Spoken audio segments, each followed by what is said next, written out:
Jacob lived in the land of his father's travels, in the land of Canaan. This is the history of the generations of Jacob. Joseph, being 17 years old, was feeding the flock with his brothers. He was a boy with the sons of Bilhah and Zilpah, his father's wives. Joseph brought an evil report of them to their father. Now Israel loved Joseph more than all his children, because he was the son of his old age, and he made him a tunic of many colors. His brothers saw that their father loved him more than all his brothers, and they hated him and couldn't speak peaceably to him. Joseph dreamed a dream, and he told it to his brothers, and they hated him all the more.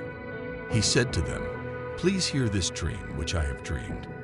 For behold, we were binding sheaves in the field, and behold, my sheaf arose and also stood upright. And behold, your sheaves came around and bowed down to my sheaf." His brothers asked him, "Will you indeed reign over us? Will you indeed have dominion over us?" They hated him all the more for his dreams and for his words. He dreamed yet another dream and told it to his brothers, and said, "Behold, I have dreamed yet another dream. And behold, the sun and the moon and 11 stars bowed down to me." He told it to his father and to his brothers. His father rebuked him and said to him, "What is this dream that you have dreamed? Will I and your mother and your brothers indeed come to bow ourselves down to the earth before you?" 11 his brothers invite him, but his father kept this saying in mind. His brothers went to feed their father's flock in Shechem. Israel said to Joseph, "Aren't your brothers feeding the flock in Shechem? Come, and I will send you to them."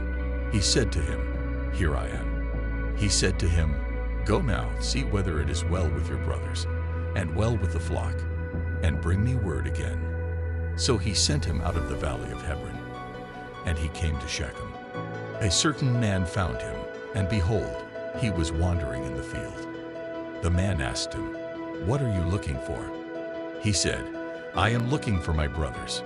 Tell me, please, where they are feeding the flock." The man said, "They have left here, for I heard them say, 'Let's go to Dothan.'"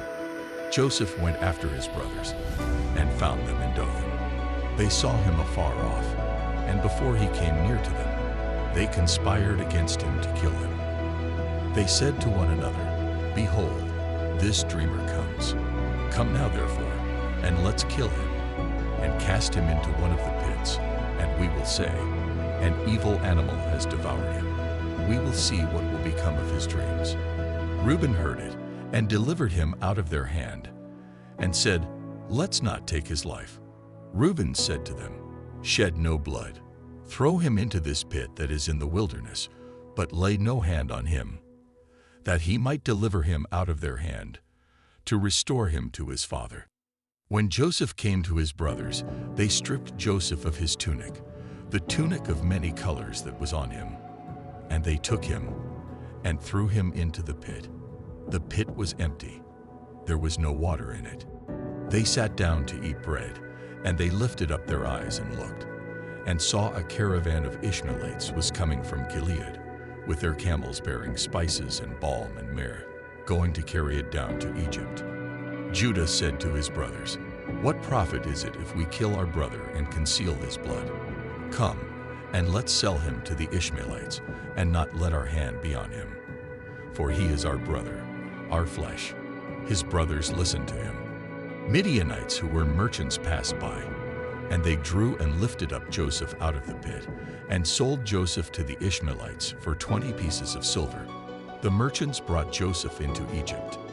Reuben returned to the pit and saw that Joseph wasn't in the pit, and he tore his clothes. He returned to his brothers and said, "The child is no more. And I, where will I go?" They took Joseph's tunic and killed a male goat and dipped the tunic in the blood. They took the tunic of many colors, and they brought it to their father, and said, "We have found this. Examine it now and see if it is your son's tunic or not." He recognized it and said, "It is my son's tunic. An evil animal has devoured him." Joseph is without doubt torn in pieces. Jacob tore his clothes and put sackcloth on his waist and mourned for his son many days. All his sons and all his daughters rose up to comfort him, but he refused to be comforted. He said, "For I will go down to Sheol to my son, mourning." His father wept for him. The Midianites sold him into Egypt to Potiphar, an officer of Pharaoh's, the captain of the guard. At that time, Judah went down from his brothers and visited a certain Adullamite, whose name was Hira. There, Judah saw the daughter of a certain Canaanite man named Shua. He took her and went into her. She conceived and bore a son, and he named him Er. She conceived again and bore a son, and she named him Onan. She yet again bore a son, and named him Shelah. He was at Chezib when she bore him. Judah took a wife for his firstborn, and her name was Tamar. Judah's firstborn, was wicked in Yahweh's sight, so Yahweh killed him. Judah said to Onan, "Go into your brother's wife, and perform the duty of a husband's brother to her, and raise up offspring for your brother."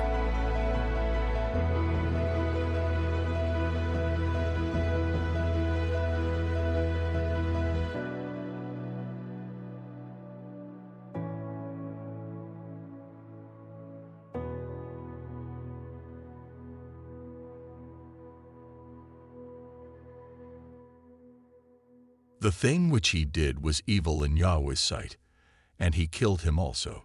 Then Judah said to Tamar, his daughter-in-law, "Remain a widow in your father's house, until Shelah, my son, is grown up." For he said, "Lest he also die, like his brothers." Tamar went and lived in her father's house. After many days, Shua's daughter, the wife of Judah, died. Judah was comforted and went up to his sheep shearers to Timnah, he and his friend Hira, the Adullamite. Tamar was told, "Behold, your father-in-law is going up to Timnah to shear his sheep." She took off the garments of her widowhood and covered herself with her veil, and wrapped herself, and sat in the gate of Enaim, which is on the way to Timnah. For she saw that Shelah was grown up, and she wasn't given to him as a wife. When Judah saw her, he thought that she was a prostitute, for she had covered her face. He turned to her by the way, and said, "Please come, let me come in to you," for he didn't know that she was his daughter-in-law. She said, "What will you give me, that you may come in to me?" He said, "I will send you a young goat from the flock." She said, "Will you give me a pledge, until you send it?" He said, "What pledge will I give you?" She said, "Your signet and your cord, and your staff that is in your hand." He gave them to her, and came into her, and she conceived by him. She arose and went away, and put off her veil from her, and put on the garments of her widowhood. Judah sent the young goat by the hand of his friend, the Adullamite, to receive the pledge from the woman's hand, but he didn't find her. Then he asked the men of her place, saying, "Where is the prostitute that was at Enaim by the road?" They said, "There has been no prostitute here." He returned to Judah and said, "I haven't found her." And also the men of the place said, "There has been no prostitute here." Judah said, "Let her keep it, lest we be shamed. Behold, I sent this young goat, and you haven't found her." About 3 months later, Judah was told, "Tamar, your daughter-in-law, has played the prostitute. Moreover, behold, she is with child by prostitution." Judah said, "Bring her out, and let her be burned." When she was brought out, she sent to her father-in-law, saying, "I am with child by the man who owns these." She also said, "Please discern whose these are, the signet, and the cords, and the staff." Judah acknowledged them, and said, "She is more righteous than I, because I didn't give her to Shelah, my son." He knew her again no more. In the time of her travail, behold, twins were in her womb. When she travailed, one put out a hand, and the midwife took, and tied a scarlet thread on his hand, saying, "This came out first." As he drew back his hand, behold, his brother came out. And she said, "Why have you made a breach for yourself?" Therefore his name was called Perez. Afterward his brother came out, who had the scarlet thread on his hand. and his name was called Zerah.